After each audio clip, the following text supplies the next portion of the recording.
굉장히 좋게 이야기했지만 이미 교씨의 마음이 삐딱해. 그렇게 받아들이기로 했어. 하루는 유할림이 조정에 들어와서 백자당에 들렸는데 술이 취하여 잠을 이루지 못하고 난간에 기대어 봄밤의 원근 경치를 바라보니 달빛은 낮같이 밝고 꽃향기 그윽함에 호흥이 발작했다. 아, 오늘 왠지 집에서 놀고 싶은데? 라는 느낌. 그래서 어디 있을까? 여기서부터 여기까지 배경을 묘사해 주고요. 이러한 배경이 소설, 인물의 정서에 영향을 미쳤습니다. 라는 것들. 그래서 교씨에게 검은고를 타고 노래를 하라고 청하자 교씨가 딴청을 부렸습니다. 자, 이제 여기서부터 빌드업 들어가기 시작하는 거야. 뭐에 대한? 사씨를 모함하기 위한 빌드업에 이제 시작을 했어. 아, 바람을 차서 감기가 들었는지 몸이 불편하여 못하겠습니다. 용서하십시오.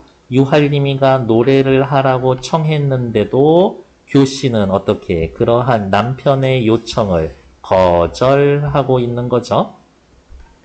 자, 꼰대, 세상 꼰대. 어허, 그게 무슨 말인고?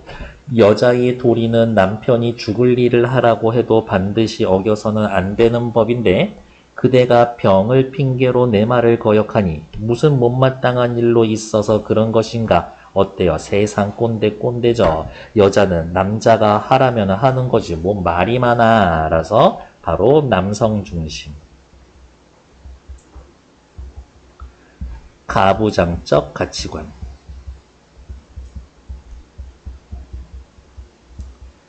바로 이런 게 어떻게 해요? 이 소설을 쓴 김만중의 사고의 한계라고 볼 수도 있겠지. 뭐 남자가 하늘 같은 소리 하고 있어. 이런 거니까요. 됐을까? 뭐야, 하라면 하는 거지. 뭐 이렇게 핑계가 많아? 그랬더니 교씨가 이야기를 하죠. 실로 제가 심심하기로 노래를 부르고 있었는데 부인 사씨가 저를 불러서 책망하기를 저 혼냈어요. 작은 따옴표 이렇게 묶어놓을까? 네가 요괴스럽게 집안을 어지럽게 하고 할림을 혹하게 하니 다시 그런 행동은 하지 말라 라고 꾸중을 하셨습니다. 그리고 만일 또다시 노래를 부르면 칼로 혀를 끊고 약을 먹여서 벙어리로 만들어버린다 라고 하셨습니다. 저 벙어리 되기 싫은데요. 혀 잘리기 싫은데요. 제가 본 뒤 비천한 계집으로 왜 첩이니까. 유할림의 은혜를 입어 부귀영화가 이와 같이 되었으니 죽어도 한이 없습니다. 거짓말이죠. 그러니 제가 지금 부르시라는 노래를 못하는 고충을 짐작하시고 용서해 주십시오. 더군다나 할림의 청덕이 저의 잘못으로 흠이 되고 흐려질까 두려워합니다. 교씨가 지금 기망행위, 속이고 있죠. 거짓말을 하고 있고 누구? 포인트는 사씨를 모함하고 있는 거죠. 속이기 위해서. 교씨가 공교로운 말로 은근히 사부인을 좋지 않게 중상, 모략, 모함을 하자 유할림이 깜짝 놀라면서 속으로 본부인 사씨의 질투인가? 라고 생각하고 교씨를 위로했다. 내가 그대, 교씨 너를 취한 것이 모두 부인의 권고로 이루어진 것이다. 어이, 교씨, 너 우리 집에 들어올 수 있게 된 것도 사씨 때문이야. 너 불러온 게 사씨인데 지금까지 한 번도 그대에 대하여 나쁘게 대한 것을 본 적이 없었다. 라는 것을 근거 1. 여기 부인의 권고로 이루어진 것이다. 근거 1. 너에 대해서 나쁘게 이야기한 적이 한 번도 없었다. 근거 2. 이제 부인이 그런 책망을 한 것은 필경 비복들이 부인에게 참으로 고자질을 했기 때문이 아닐까 한다. 비복들이 부인에게 못된 말로 너에 대해서 거짓말을 한 것일 것이다. 라는 판단. 판단의 근거 1, 2. 부인은 본디 성품이 유순한 사람이라. 근거 3. 결코 그대를 해치려고 할 수 없으니 부질없는 염려는 하지 말라.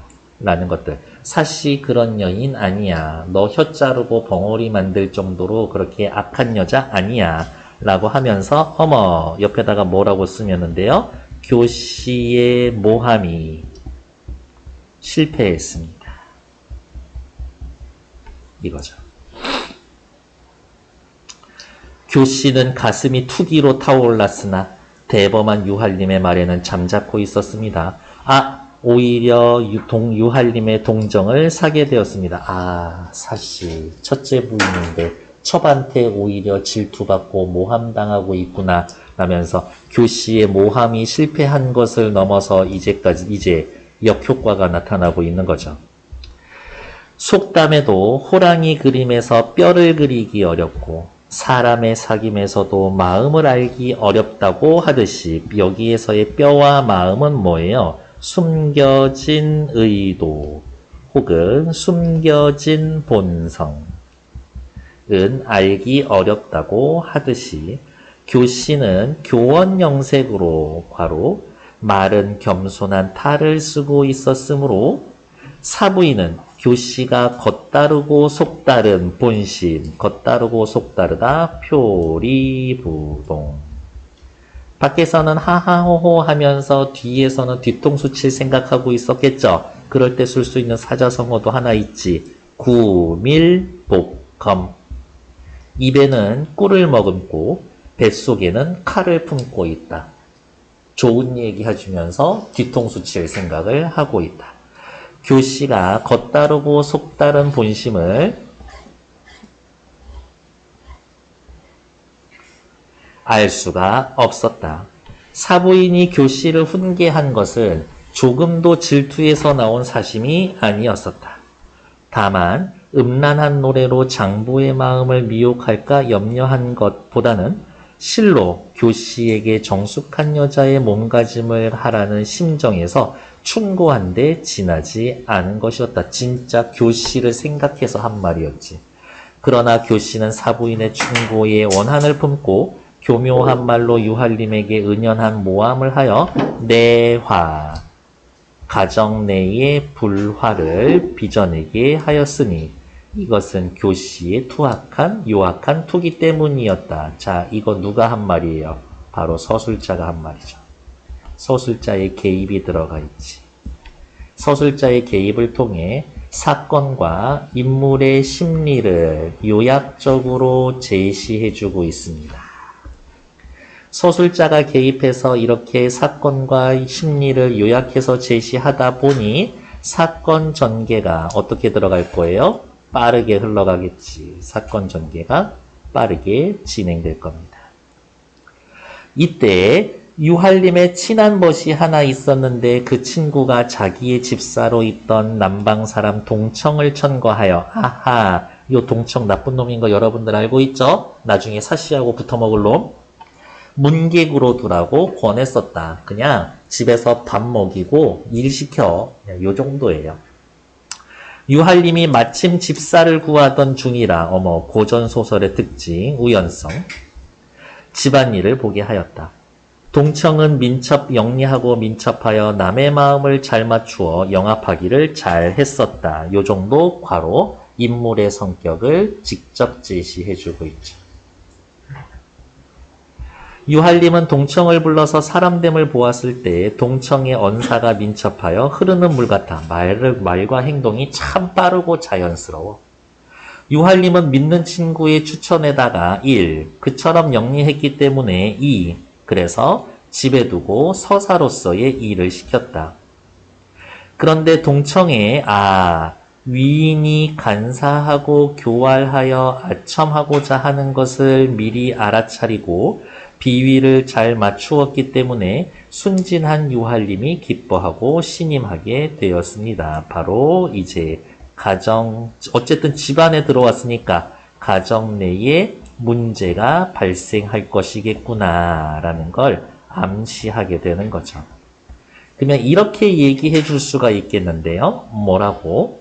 새로운 인물이 등장하여 이렇게 써놓을까요? 새로운 인물이 등장하여 가정 내에 문제가 발생할 것임을 암시합니다. 자, 유할림이는 동청이가 어떤 놈인지 알아? 몰라? 몰라. 그럼 유할림에다가 세모 해놓고 밑에다가 그냥 쉬운 말로 쓸까요? 그냥 멍청멍청해요. 그냥 공부만 잘했던 거지. 그런 동청의 태도를 본 사부인이 유할림에게 귀뜸을 했습니다. 사부인에다가 네모. 그리고 갈등 관계는 아니지만 둘이 생각이 달라. 그럼 또 옆에다가 이렇게 써놓아야 되겠네요. 동청이라고 하는 인물에 대한 평가가 달라. 인물에 대한 평가가 달라. 들리는 말에, 소문에 동청의 위인이 정직하지 못하다고 합니다. 큰 일을 저지르기 전에, 큰 문제를 집에서 만들기 전에 내보내는 것이 좋을까 합니다. 바로 어떻게 해요? 남편에게 조언해주고 있죠. 이전에 있던 곳에서도 요악한 일을 많이 하다 탈로되어 쫓겨났다라고 하니 곧 내보내십시오. 제 전에 집에서도 문제를 만들어서 쫓겨난 거래 남편. 그러니까 쟤 미리 쫓아내야 될 것 같은데? 라고 이야기를 해준 거죠. 어때? 굉장히 현명하죠. 남의 풍설, 소문을 진부를 알 수 없고 진실인지 거짓인지 알 수도 없고 소문에 근거가 없음. 소문이라는 건 근거가 없어. 게다가 친구의 추천으로 해준 거야. 좋고 나쁜 건 좀 봐야 될 것 같아. 어때요? 지금 사리분별 못하고 있죠? 멍청멍청한 거를 이제 계속 이야기를 하고 있죠? 하지만 사씨가 한 번 더 근거를 들어서 이야기를 합니다. 사람은 부정한 사람과 함께 지내면 주위 사람까지 부정에 들게 되는 법이니 이럴 때 쓸 수 있는 사자성어 뭐 있어요? 먹 옆에 있는 사람은 새까매집니다. 근, 묵, 자흑. 인주 옆에 있는 사람은 시뻘개집니다. 근, 주, 자, 적. 둘 다 똑같은 말이에요. 소학이라고 얼라들 보는 책에 있는 말입니다. 빨리 내보내서 집안의 법도를 어지럽히지 말도록 예방하는 게 좋습니다. 만일 그런 표리부동, 겉다르고 속다른 사람 때문에 지하로 돌아가신 부모님의 가법을 추락시키면 그때 후회해도 소용이 없습니다. 바로 요거예요. 돌아가신 부모님. 부모님이 돌아가시지 않았으면 동청 일원에 들리지 않았을 거야. 그리고 부모님이 있었으면 교씨가 그렇게까지 설치지 못했을 거예요. 계속 이 집안에 문제가 생기면 해결해야 했었을 유할림이가 제 역할을 하지 못해서 문제가 자꾸 커지고 쌓이고 있는 상황인 거거든. 당신의 말에도 일리가 있으나 세상 사람들은 남을 모함하기를 좋아하는 풍설인지 모르니 좀 더 써봐야 진짠지 거짓인지 알 수 있을 것이며 좋지 못한 것을 발견했을 때 문제가 생기면 그때 처리합시다. 그게 우리의 할 길이 아니겠소? 사부인은 남편 유할림의 태도가 못마땅하였다. 그전에는 이런 문제로 이만큼 말하면 남편이 자기 말을 따랐더니 이렇게 고집하는 남편의 태도가 이상스러웠다. 어느 날부턴가 남편이 사씨의 말을 듣지 않기 시작했죠. 언제부터였을까? 교씨가 들어오면서부터예요. 사실 유할림으로선 사부인에 신임하는 정도가 전과는 분명히 달라졌다. 첫 교씨의 참소로 사부인을 의심하는 마음이 유할림에게 생긴 줄을 사부인은 그러한 사실을 모르고 있었기 때문에 말만 길어지고 결과를 얻지 못했었던 것이다. 서술자가 개입을 하고 있고요. 옆에다 요 정도 말을 쓸 수가 있을 것 같아요. 사건의 진상을 인물보다 서술자와 그리고 이렇게 이야기함으로써 독자죠. 인물보다 서술자, 독자가 더 잘 알고 있다. 혹은 사건의 진상, 다른 말로 소설 내에서의 벌어지는 일의 정보가 인물보다 서술자, 독자가 더 많아.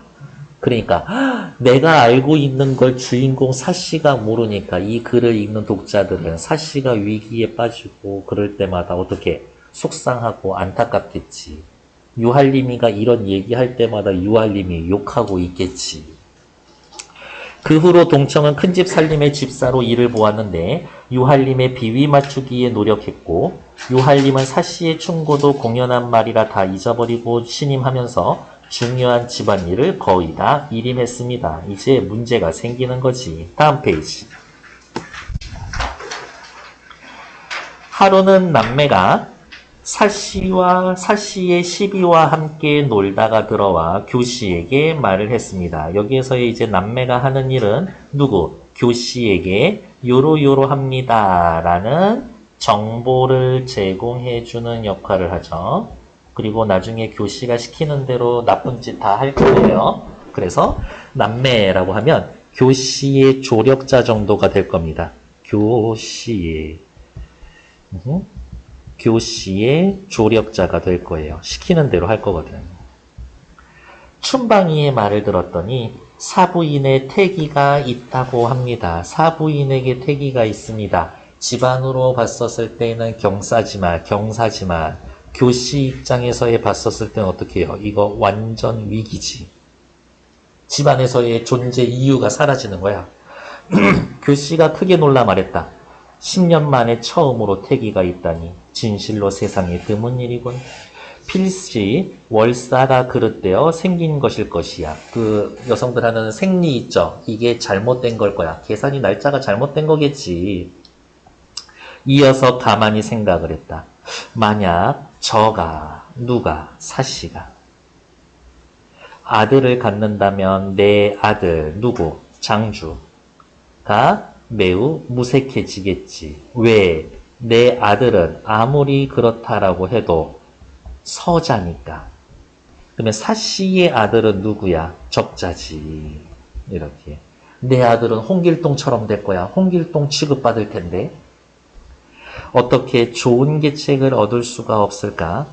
급기야, 5달이 지나니 태기가 분명하고 마침내 10달이 차서 아들을 낳았는데 유할림이 인아라고 이름 짓고 기뻐하며 상하 비보까지 단념하던 본부인 사씨가 등남하였기에 신기히 여기고 교씨가 생남 아들 낳았을 때보다 몇 배로 경축을 했었습니다. 그러면 여기에서부터 여기까지 상하 비보 요렇게까지 묶어놓고 알 수 있는 정보는 뭐예요? 사씨가 집안 노비들한테도 굉장히 인심을 얻고 있었구나. 이런 거예요.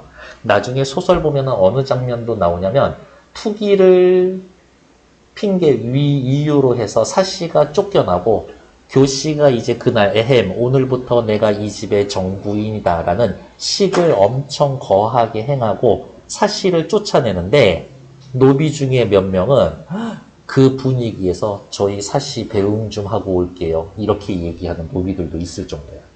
사씨 잘 살았어, 세상에.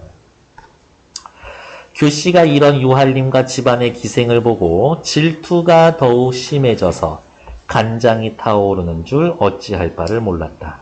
심랑을 불러서 왠지 이 발음 자체가 나쁜 놈 같죠? 이런 심랑.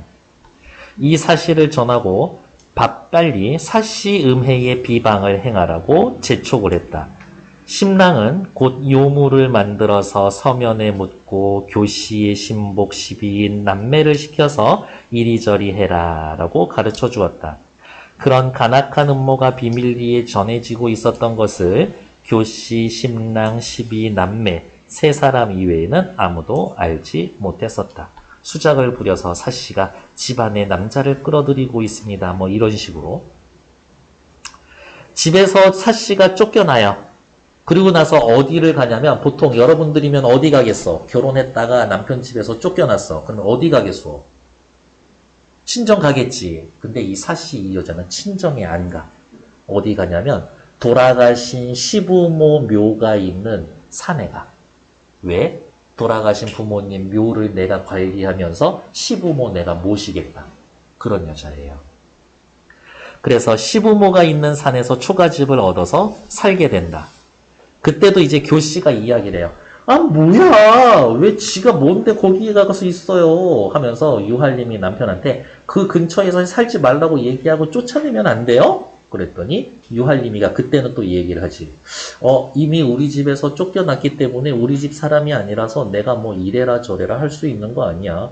그냥 냅둬. 이런 거지. 근데 교씨 입장에서는 어떻게? 유할림이가 쫓아낸 첫 번째 부인이 집에서 쫓겨났음에도 불구하고 우리 엄마 아빠 묘를 모시고 있어? 그러면 마음이 좀 흔들릴 수 있지 않을까?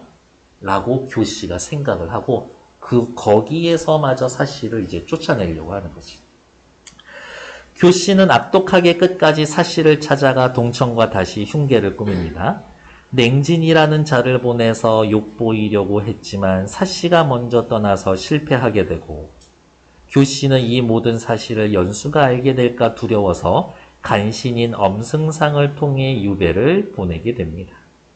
엄승상이라고 따지면 교씨의 입장에서는 조력자고 사씨와 유할림에게 있어서는 반동인물이지.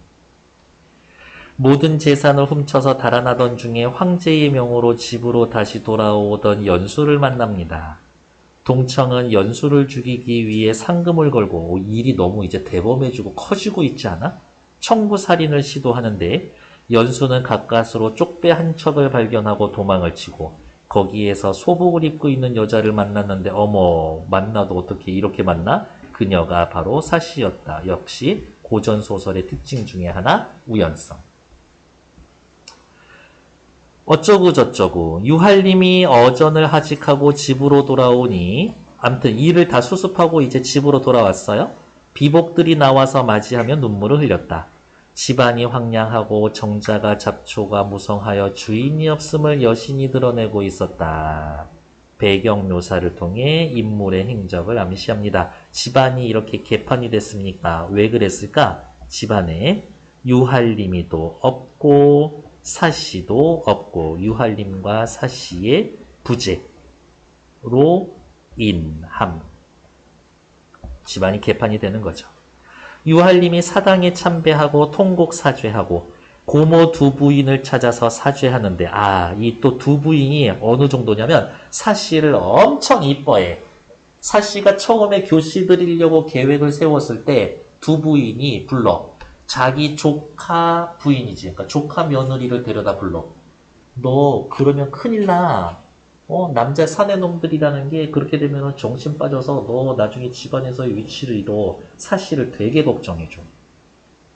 그리고 유할림이가 벼슬 승진했을 때 집안에서 막 잔치를 할 때 교씨만 나와서 막 떠들고 사씨는 시름시름 앓고 있었을 때 일부러 사씨 찾아가서 거봐 내가 그러지 말라 그랬지. 막 위로해주고 아유 너네 시어머니 시아버지 살아계셨으면 저 유할림이 저 내 조카 새끼 저거 저렇게 들떨어진 하진 않았을 텐데 라면서 엄청 위로해주고 걱정해주고 그랬었거든. 아무튼 이 집안에서는 제일 최고 어른인 거야. 이 몸이 늙은 몸으로 살다가 현질 조카 누구 유할림이 네가 다시 살아오는 것을 봤더니 죽어도 한이 없겠네. 하지만 네가 조상님 제사를 그만둔 지 오래니 그 죄가 어찌 가볍겠는가 라면서 이 두 부인은 이 대사를 통해서 어떻게 해요? 집안 내에서의 가정 내의 질서와 조상님들 모시는 효를 최우선으로 생각하고 있는 사람이구나를 알 수 있죠. 예 고모님 제 죄는 10,000번 죽어도 부족하지만 다행히 사씨와 만났으니 죄를 용서해 주시죠. 뻔뻔한 자식.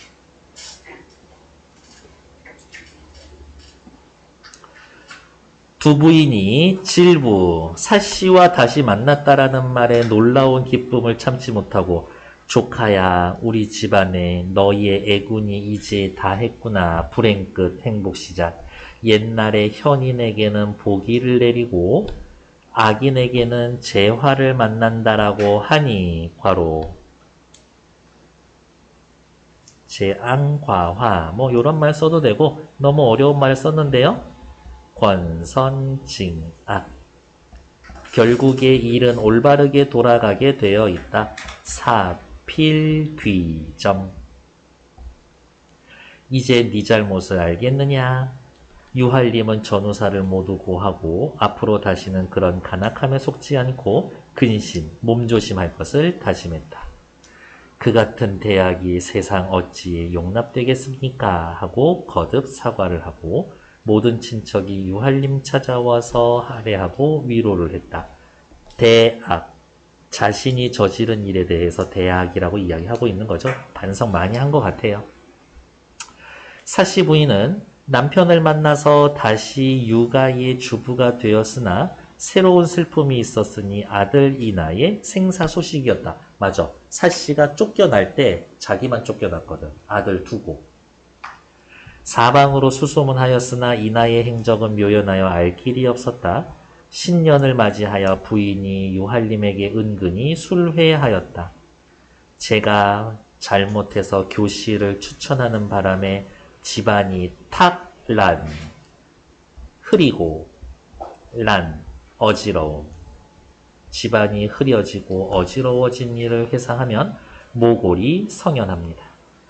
지금은 그때와 다르고 제 나이도 40에 이르러 더 이상 애 낳지 못한 지 10년이라 밤낮으로 걱정입니다. 후손을 위하여 다시 숙녀를 얻어 아들을 낳을 마련할까 합니다. 이거 봐. 정신 들 차렸어, 이거. 들 당했어, 이거. 갑갑해 죽겠네, 그냥.